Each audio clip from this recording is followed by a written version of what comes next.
chaotic scene, horrendous, emotional feeling, although we didn't know the outcome of that assassination attempt yet. It was a surrealistic scene that would only take place in the movie or a novel, and yet it was actually happening here in the United States. Bill Lord was just 25 when he was sent by ABC News to cover the president's trip to Texas, an assignment that required much more than he imagined.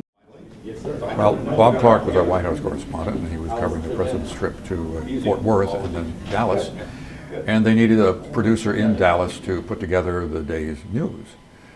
So I happened to be in the tape room of WFAA, our affiliate in Dallas, and suddenly someone ran in from the newsroom and said, "They've shot at the president in Dealey Plaza." Not knowing the geography, I said, "Dealey Plaza, is that far away?"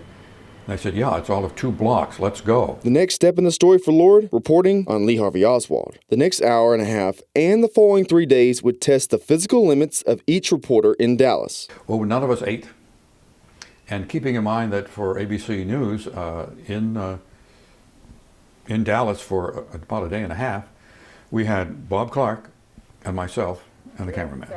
By the time he got back to New York, Lord could no longer keep his emotions checked. I think it was relief, but I remember when I got home, I cried. I did not cry during that whole period, but I did cry after looking at the funeral and realizing that we were there in Dallas when it happened. Why did you cry? I think the overwhelming emotion as to what the country had lost. It was the modern day killing of Lincoln. And after it's all said and done, you reflect back on it. What do you remember most about being there? Sadness, confusion. It was a horrendous week. Friday morning, 11 o'clock. November 22nd began in Fort Worth, Texas. After a morning event, the President and First Lady hopped aboard Air Force One for the short plane flight to Love Field in Dallas. The President, First Lady, and Governor John Connally and his wife rode in an open car through Dallas. The crowd was large and enthusiastic. At 12:30, the limousine passed Dealey Plaza, turned left from Houston Street onto Elm Street, and as it passed the Texas School Book Depository, someone on the 6th floor opened fire. It appears as though something has happened in the motorcade route. Something, I repeat, has happened in the motorcade route. The president had been shot. He was rushed to Parkland Memorial Hospital, where by 1 p.m. doctors declared him dead. When historians and others use the word Camelot to talk about the Kennedy White House, right, it's not an unjustified comparison, because this really was American royalty in many respects.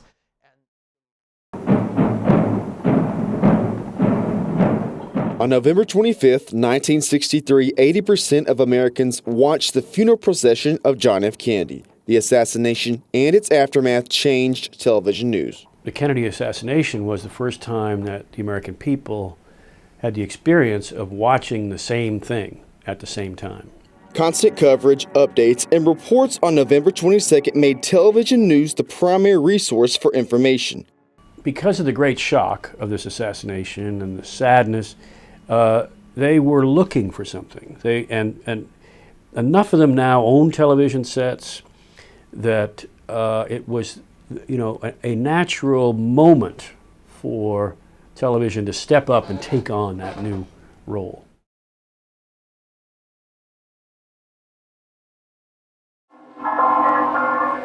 Dealey Plaza is where the John F. Kennedy assassination took place 50 years ago. A moment of silence at 12:35 p.m. today in that same location brings the emotion of his assassination back to life. And throughout my whole life, I've studied and researched the Kennedy presidency, assassination, and having been here today was really an emotional time for me. Even with delays in the ceremony and cold temperatures, many attendees who came thought it was worth enduring the elements. Just getting to do something this memorable and that means this much to me and the history surrounding it, it's just like a once-in-a-lifetime event. The ceremony brought together people who shared the belief that Kennedy gave America an expectation of greatness that all Americans could achieve. Plus, you brought hope. And that's what today meant. After 50 years, we still have hope. Today in Dealey Plaza, the weather is reflective of the somber mood Americans felt 50 years ago. But they don't remember the president for his assassination. They reflect on his life and his presidency as a whole. For Boston University News Service, I'm Patrick Thomas.